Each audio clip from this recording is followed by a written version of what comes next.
bangsa Israel bebas dari perbudakan Mesir, saudara juga bebas dari perbudakan dosa dan kutuk-kutuk dosa. Katakan amin. Saudara menerima hidup yang baru di dalam Tuhan.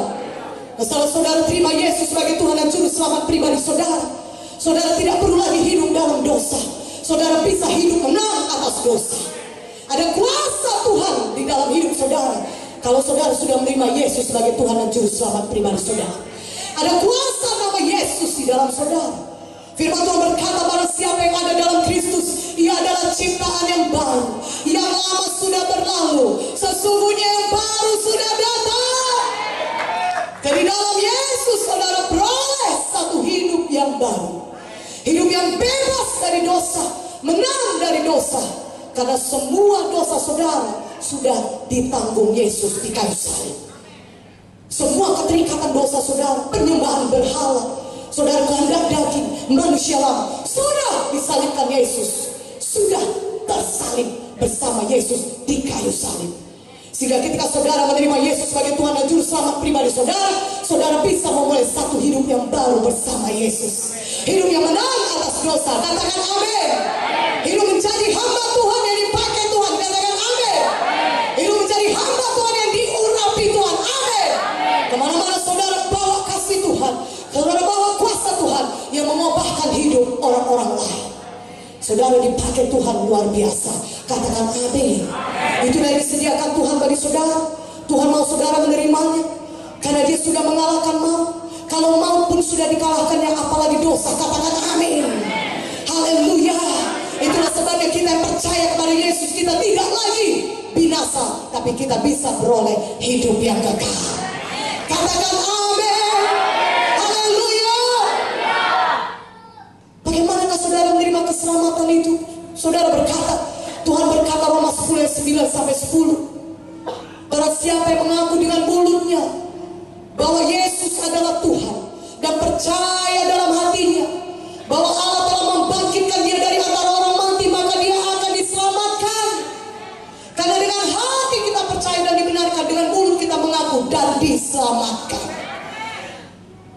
Tuhan Yesus sudah mati dan bangkit kembali supaya saudara beroleh keselamatan, hidup yang kekal, dan di dunia ini saudara memiliki hidup yang menang bersama Yesus. Haleluya. Katakan haleluya.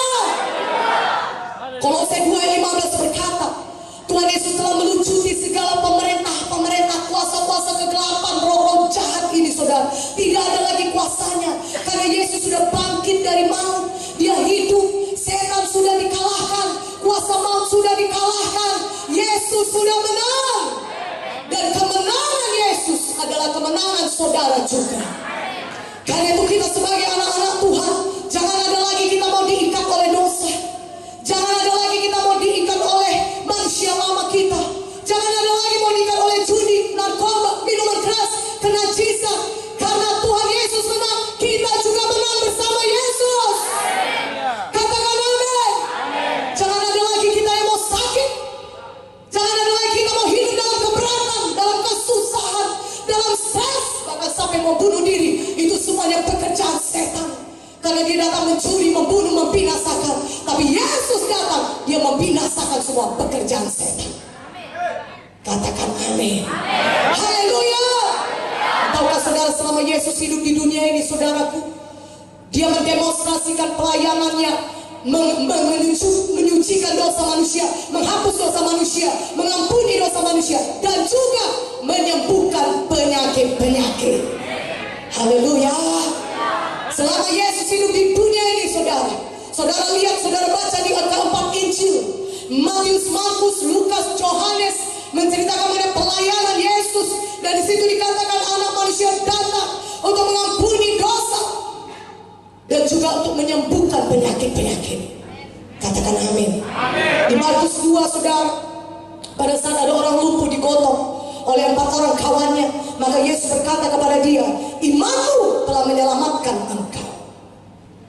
Dan Tuhan Yesus berkata juga, bangunlah, bangkitlah, angkat tempat tidurmu, sembuh, pulang ke rumahmu. Dan dia sembuh. Dia diampuni dosanya, dan dia juga disembuhkan dari penyakitnya. Tuhan Yesus datang membawa kehidupan kepada saudara. Dia menyembuhkan penyakit saudara dan juga menyucikan saudara dari segala dosa saudara. Katakan amin. Saudaraku, Yesus berkata, Bapa, bukan kehendakku tapi kehendakmu. Kehendakmu yang jadi. Dan Yesus rela. Dia pergi ke salib bagi kita, saudara. Dan di kayu salib, saudaraku, Yesus mengalami banyak sengsara. Bahkan sebelum ke salib pun dia mengalami begitu banyak penderitaan. Saudara, sampai ke salib, saudara, dia dipaku, kaki dan tangannya dipaku. Dan paku yang memaku Tuhan Yesus bukan paku biasa seperti paku yang kita lihat. Tentunya paku yang sangat besar, saudara, yang bisa menanggung seorang tubuh manusia. Dan itulah yang dipakukan ke tangan Yesus, ke kaki Yesus. Darah mengalir, saudara. Darah mengucur. Dan darah itulah yang menyucikan kita dari segala dosa kita. Darah Yesus itulah yang menebus saudara, sehingga saudara layak pergi ke surga. Kita dikuduskan, disucikan oleh darah Yesus. Dan di kepala Tuhan Yesus ada mahkota duri. Orang-orang menolak dia. Hai engkau raja orang Yahudi, kalau kau memang betul-betul raja orang Yahudi, tunjukkanlah kepada kami siapa tadi yang meludahi engkau.